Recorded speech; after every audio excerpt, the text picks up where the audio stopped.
আসসালামু আলাইকুম, কেমন আছেন সবাই? আশা করি সবাই ভালো আছেন। চলে আসছি আমার ছোট্ট ছাদ বাগানে। আর ছাদ বাগানে এসেই যখন আমি পুর্তুলিকা ফুলগুলো দেখি তখন কিন্তু আমার ভীষণ ভালো লাগে। আর এর সৌন্দর্যে আমি মুগ্ধ হয়ে যাই। ভাবি আপনাদের সাথেও শেয়ার করি। সেজন্যই কিন্তু একটু একটু করে ভিডিও করে আপনাদের সাথে শেয়ার করা। আর পুর্তুলিকা ফুলের গাছের কিন্তু তেমন একটা পরিচর্যা করতে হয় না, একদম কোনো পরিশ্রম ছাড়াই কিন্তু ফুল পাওয়া যায়। অনেক ফুল দেয়, দেখতেই পারছেন মাশাআল্লাহ অনেক সুন্দর সুন্দর ফুল ফুটেছে। আর সব থেকে বড় কথা, ছাদ বাগান কিন্তু একদম ফুলে ফুলে আলোকিত করে দেয়। আমি বলবো প্রতিটা বাগানেই কিন্তু এরকম পুর্তুলিকা ফুল থাকলে বাগানের সৌন্দর্যই বেড়ে যায়। তো যাই হোক, যেটা আপনাদের দেখাতে চাচ্ছি, আজকেও কিন্তু একটা ড্রাগন ফুল ফুটেছে। এই নিয়ে 4টা ফুল ফুটলো। আর এই যে এই পাশে গার্ডেনটা পরিষ্কার করা দেখাইছিলাম গত ভিডিওতে, এখনও কিন্তু ভালো করে পরিষ্কার করে ধোয়া হয় নাই। আর এই যে ফুলটা কিন্তু পলি দিয়ে ঢেকে রাখছি। গুড়ি গুড়ি বৃষ্টি হইতেছে, সেজন্য ভাবলাম যে ফুলটা যদি পচে যায় তাহলে তো সমস্যা। এই নিয়ে 4টা ফুল ফুটেছে। একবারও আপনাদের সাথে রাতে যে ফুলটা ফুটে তখন কিন্তু শেয়ার করতে পারিনি। মানে আমি ভুলেই যাই যে আজকে ড্রাগন ফুল ফুটবে, রাতে এসে যে আপনাদের দেখাবো সেটা কিন্তু দেখানো হয় নাই, আমি নিজেও দেখিনি। এরপরে আর একটাও ড্রাগন ফুল দেখতেছি না, জানি না আর হবে কিনা।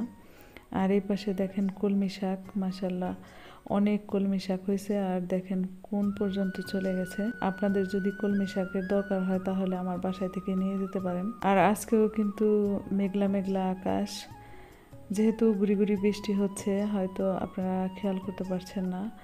আর এই যে পাশে একটা গাড়ি অ্যাক্সিডেন্ট করেছে। তো এই যে আমাদের রাস্তাটা, এই রাস্তায় মাসে 1-2 বার তো অ্যাক্সিডেন্ট হয়ই। তারপর দেখা যায় মানুষ নিহতও হয়, আহতও হয়। তো এরকম অবস্থা। তারপরও কেউ যে সাবধানে থাকবে, সাবধানে চলবে সেটা কিন্তু করে না। কিছুক্ষণ দাঁড়িয়ে দাঁড়িয়ে দেখছিলাম, আসলে মানুষের বিপদ কখন যে চলে আসে বলা যায় না। আর এই পাশে দেখতেই পাচ্ছেন আকাশটা কিন্তু একদম মেঘলা, কখন যে বৃষ্টি চলে আসে বলা যায় না। আসলে এখন বৃষ্টির মানে টাইম টেবিল নেই, যখন তখন চলে আসে। আর এই অবস্থায় গার্ডেনে কোনো কাজ করা যায় না, দেখতেই পাচ্ছেন সব কিছু এলোমেলো। মানে নতুন করে যে গাছ রোপণ করব সেটাও হয় না। অনেক ধরনের বীজ নিয়ে আসছি, যেরকম মূলা শাক, লাল শাক, তারপর বরবটি। তো এগুলো যে রোপণ করব সেই সময়টা হয় না। তো যাই হোক, অনেকক্ষণ ছাদ বাগানে ছিলাম, এরপর আমি নিচে চলে আসছি। আজকে কিন্তু আমি খিচুড়ি রান্না করেছিলাম, বাচ্চারা স্কুলে চলে গেছে। এখন আমি খিচুড়ি খেয়ে আমিও চলে যাব। অনেক দিন হয় খিচুড়ি রান্না করি না বাসায়। আর বৃষ্টি হলেই না খিচুড়ি খেতে ইচ্ছে করে বিভিন্ন ধরনের ভর্তা দিয়ে। আজকে কিন্তু শুধু এক রকমের ভর্তা তৈরি করেছি, শুধু কালো জিরার ভর্তা করছি আর সাথে কলিজা ভুনা। ভালোই লাগতেছিল খিচুড়ি খেতে। আর বৃষ্টি হলে না আমার সবসময় খিচুড়ি খেতে ইচ্ছে করে, কিন্তু সবসময় রান্না করা হয় না। আজকে ভাবলাম যে খিচুড়ি রান্না করি। মাঝে মধ্যে না নিজের ইচ্ছাটাকে প্রাধান্য দিতে হয়। আজকে একটা মন খারাপের গল্প বলি।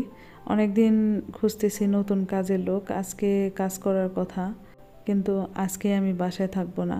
হঠাৎ করে ছেলের স্কুল থেকে অভিভাবকদের মানে থাকার জন্য বলছে, সেজন্য যেতে হবে। বাসায় যদি না থাকি তাহলে তো কাজও করাতে পারবো না। তো এটা আমার কাছে ভীষণ খারাপ লাগছে। আমি বাসায় থাকলে কিন্তু কাজটা করাইতে পারতাম। মানে বাড়িঘরের অবস্থা এত খারাপ হয়ে আছে, কি বলবো। তো যাই হোক, ছেলের স্কুল থেকে ফেরার পথে কিছু টুকিটাকি কেনাকাটা করেছি। আমরা যারা গৃহিণী, যেখানে যাব সংসারের জন্য কিছু না কিছু মানে খাবার দাবার কিনে নিয়ে আসতেই হবে। এখানে এই যে আটা, তারপর তেল, এগুলো নিয়ে আসছি। আজকে সেরকমভাবে বাজার টাজার করার কোনো ইচ্ছে আমার ছিল না, কোনো কিছু কেনাকাটারও ইচ্ছা ছিল না। সাথে এক ভাবি ছিল, সেই ভাবির সাথে সাথে আমিও কেনাকাটা করলাম। আসলে এখন সেই আগের মতো অপ্রয়োজনে কোনো কিছু কেনাকাটা করি না আমি। আগে তো প্রয়োজন না থাকলেও কেনাকাটা করতাম। এখন যেটা একদম প্রয়োজন, যেটা না হলে চলেই না, সেগুলো আমি কেনাকাটা করি আর কি। এখন আর সেই আগের মতো কেনাকাটা করার মন মানসিকতা নেই। সারাক্ষণ শরীর অসুস্থ থাকে, মেডিসিন নিতে হয়। মাঝে মধ্যে ডাক্তারের সাথে দেখা করি, ফার্মেসিতে ঘুরতে যাই। ঘোরাফেরা শেষ হইলে ফেরার পথে মেডিসিন নিয়ে বাসায় চলে আসি। তো এইভাবেই জীবন চলছে আর কি। তো আজকে কয়েক জোড়া জুতা কিনেছি, এই জুতা জোড়া বাসায় পরার জন্য, রুমের ভেতর পরার জন্য। এগুলো ছেলে মেয়ে সবাই পরে, আমার কাছে কেন যেন ভালো লাগলো সেজন্য নিয়ে আসলাম। আর মেয়ের জুতা আমার জুতা একই মাপের, মা মেয়ে একসাথে একই রকম জুতা পরতে পারি এখন। তো সবাই অবাক হয় যে 11 বছরের মেয়ের জুতা এত বড় হয় কিভাবে। তো যাই হোক, মেয়েটা মানে বয়সের তুলনায় অনেক বড় হয়ে গেছে। মানে এত তাড়াতাড়ি যে আমার মেয়েটা বড় হয়ে যাবে সেটা মানে কল্পনাই করিনি।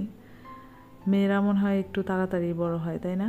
এই যে কি কি কেনাকাটা করছি আপনাদের একটু দেখালাম। আসলে এখন কেনাকাটা করতে গেলেও না বিরক্ত লাগে, সেই আগের মতো ধৈর্য নেই। একদম যে সময় নিয়ে কোনো কিছু কেনাকাটা করব দেখে শুনে বুঝে, সেটা আর হয় না। আর আপনারা হয়তো খেয়াল করতে পারছেন, আজকে কিন্তু ভয়েস ওভার করতে ভীষণ কষ্ট হয়েছে আমার। কারণ সারাদিন দৌড়াদৌড়ির উপরে ছিলাম, তো সেজন্য মানে ভয়েস ওভার করতে খুবই কষ্ট হয়েছে। আপনারা কিছু মনে করবেন না, কারণ মাঝে মধ্যে এরকম হয়ে যায়, ভয়েস ওভার করতে ইচ্ছাই করে না, ভালো লাগে না, তারপরেও কষ্ট করে ভয়েস ওভার করতে হয়। এখানে 2টা কুশন কভার নিয়েছি। তো কুশনের ভেতরে যে কুশনটা, সেটা কিন্তু আমিই তৈরি করব। আগামী কোনো ভিডিওতে হয়তো আপনাদের সাথে শেয়ার করতে পারি। কেমন হয়েছে বলেন তো? আজকের এই টুকিটাকি কেনাকাটা আপনাদের সাথে শেয়ার করলাম। আর যারা ভিডিওর এ পর্যন্ত ছিলেন, এখনও একটা লাইক দেননি, তারা একটা লাইক দিয়ে দিতে পারেন। আর আজকের ভিডিও এ পর্যন্তই। যারা ভিডিওর এ পর্যন্ত এখনও ছিলেন তাদেরকে অসংখ্য ধন্যবাদ। আগামী ভিডিও দেখার আমন্ত্রণ জানিয়ে আজকের মতো বিদায় নিচ্ছি। সে পর্যন্ত ভালো থাকবেন, সুস্থ থাকবেন, নিরাপদে থাকবেন। আল্লাহ হাফেজ।